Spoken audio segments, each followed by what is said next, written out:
Olá, bem-vindos a mais uma videoaula de fisiopatologia do flavonoide e hoje a gente vai falar sobre o Alzheimer. Bora lá?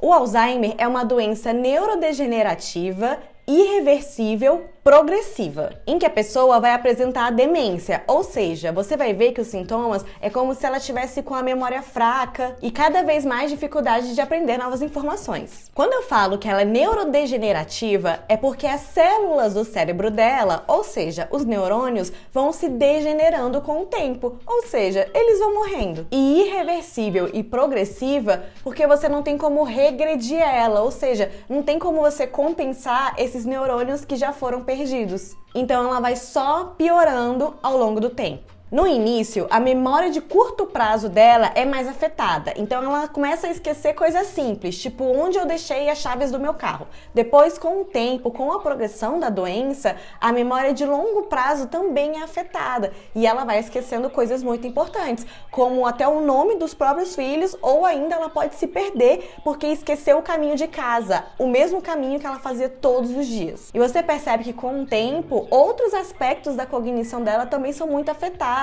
Ela vai ficando confusa, é como se ela não entendesse cada vez mais o que está acontecendo ao redor dela. E nos estágios mais avançados, esses pacientes também têm problemas de linguagem, então fica muito difícil para eles se comunicar, inclusive problemas na função motora. Tem dificuldade de andar, de engolir. E como vocês podem imaginar, nessa fase mais grave, ela fica completamente dependente de outras pessoas. No estágio final, ela fica então acamada, 100% dependente dos outros para fazer coisas básicas. E a causa da morte não é a doença em si, não é o Alzheimer, mas sim outras doenças que ela acaba adquirindo, infecções, como por exemplo pneumonia. Por isso que além de ser uma doença muito difícil para quem tem, é também uma doença muito difícil para a família. É importante que uma coisa fique muito clara para vocês: demência e Alzheimer são duas coisas diferentes. Demência é um conjunto de sintomas que se manifestam com esse declínio das habilidades mentais, como linguagem, memória, raciocínio,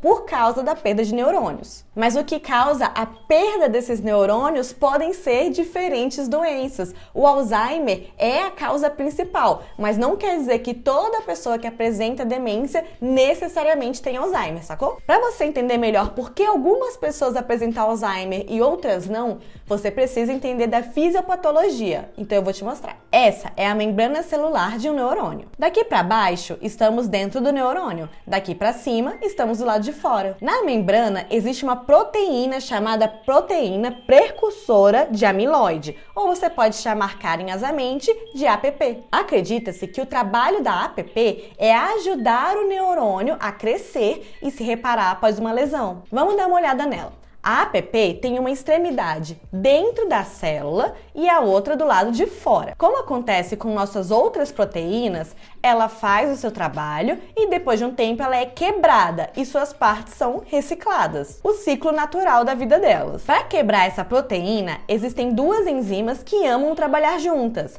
as alfa-secretases e as gama-secretases. Elas quebram a APP em lugares diferentes. E esses pedacinhos quebrados extracelulares, ou seja, os que estão do lado de fora da célula, são solúveis. Logo, é super fácil conseguir reciclar. Entretanto, pode acontecer, por motivos que não sabemos exatamente quais são, da dupla de enzimas não ser a alfa-secretase e a gama-secretase, e sim beta-secretase e gama-secretase. Quando temos essa dupla diferente trabalhando junto, temos um problema, pois elas quebram a APP de uma forma que o pedaço quebrado extracelular não é solúvel. Esse pedaço quebrável insolúvel é chamado de beta-amiloide. Esses pedacinhos, esses monômeros, são um problema, porque eles são tipo quimicamente pegajosos. E do lado de fora da célula vão se unindo, vão formando aglomerados, chamados de placas beta-amiloides. E qual o problema dessas placas?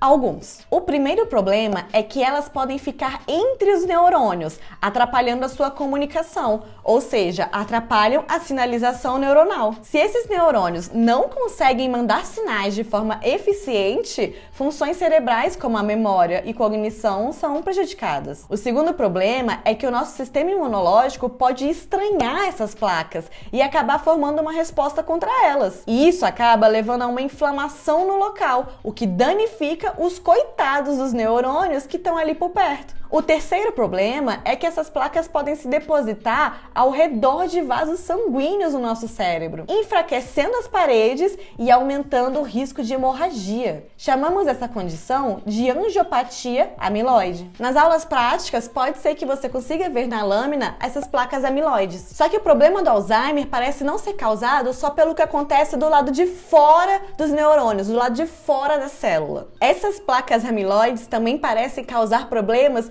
dentro da célula. Assim como outras células, nossos neurônios são compostos de um citoesqueleto. E uma das estruturas que forma esse esqueleto são os microtúbulos. Basicamente, os microtúbulos são como trilhos por onde passam nutrientes e moléculas dentro da célula. Uma das moléculas que segura a estrutura desses trilhos como se fossem grandes pregos é a proteína tau. Acreditamos que as placas beta-amiloides, de alguma forma que não sabemos como, conseguem ativar enzimas quinase dentro dos neurônios. Essas quinases transferem grupos fosfato para a proteína tau, o que faz com que a tau mude de forma. Então, elas não conseguem mais segurar a estrutura dos microtúbulos, se soltando. Essas proteínas tau soltas acabam se acumulando também e os microtúbulos, nossos trilhos, acabam quebrando. Sem esses trilhos, os neurônios não conseguem mais funcionar direito e acabam sendo levados à apoptose, ou seja, essas células vão de arrasta para cima. Nas aulas práticas, você também consegue ver em lâminas esse acúmulo da proteína tau, chamado de emaranhados neurofibrilares. Com a morte de neurônios nessa escala, o cérebro começa a mudar anatomicamente como um todo. Ele atrofia, fica menor, os giros ficam mais estreitos, então os sulcos ficam mais largos e as cavidades aumentam. Isso é perceptível em vários locais, principalmente no hipocampo. Nós associamos a doença de Alzheimer sempre a idosinhos, não é? Mas depende do tipo de Alzheimer, porque pode acontecer de uma forma bem mais precoce do que você imagina. Isso vai depender se é o Alzheimer do tipo esporádico ou o Alzheimer do tipo familiar. O Alzheimer esporádico é o que acontece na maioria dos casos, em que você não consegue definir bem a causa. Provavelmente essas pessoas desenvolveram Alzheimer por uma mistura de fatores genéticos e ambientais. O risco de se ter Alzheimer esporádico aumenta muito com a idade. Então, o risco ali com 60 anos é de 1%, o que a gente considera um Alzheimer esporádico precoce, mas o risco com 85 anos vai para 50%. Como eu disse, nesse caso do esporádico, pode ser por fatores genéticos e ambientais. Foi identificado um alelo de um gene chamado apolipoproteína E, que parece estar ligado ao maior risco de Alzheimer esporádico. Algumas pesquisas dizem que pode aumentar em até 10 vezes esse risco. As proteínas produzidas por esse gene, apolipoproteína E, conseguem quebrar essas placas beta-amiloides. Só que se esse gene tem um alelo E4, essas proteínas geradas não conseguem quebrar tão bem assim essas placas. Principalmente se a pessoa herda os dois alelos E4, ou seja, dos dois progenitores. E a doença de Alzheimer familiar é aquela que a gente sabe que essa pessoa herdou genes dominantes que aceleram a progressão da doença. Os genes que mais vemos estudos mostrando que existe realmente essa ligação são os presenilina 1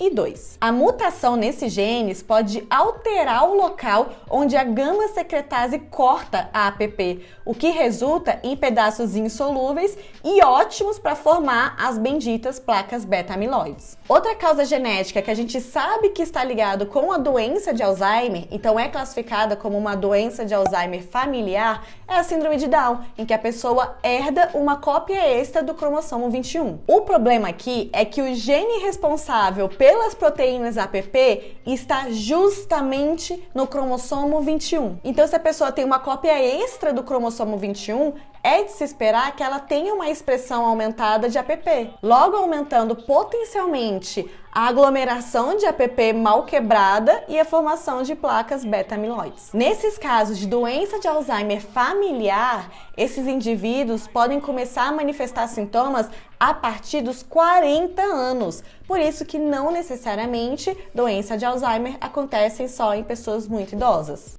Diagnóstico.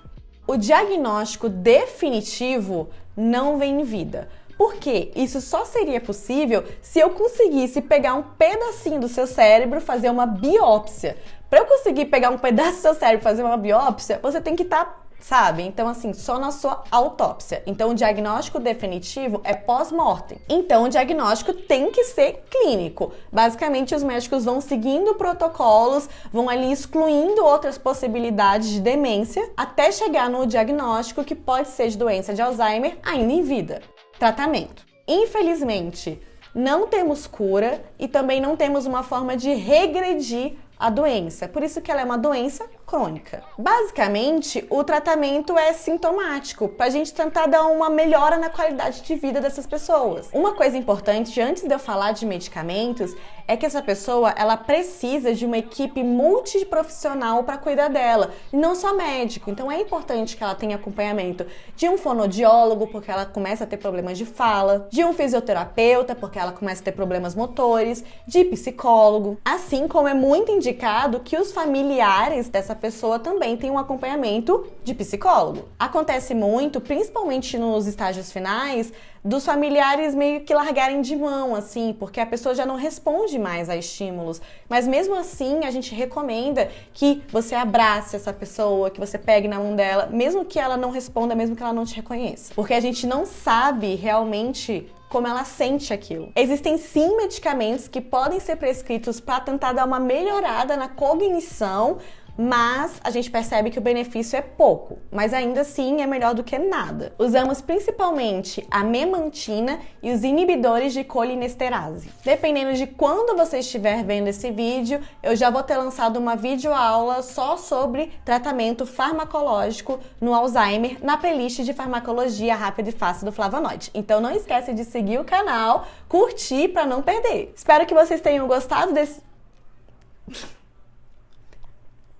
Espero que vocês tenham gostado desse vídeo. Não esquece de compartilhar com toda a sua turma e até a próxima videoaula. Beijinho, tchau, tchau!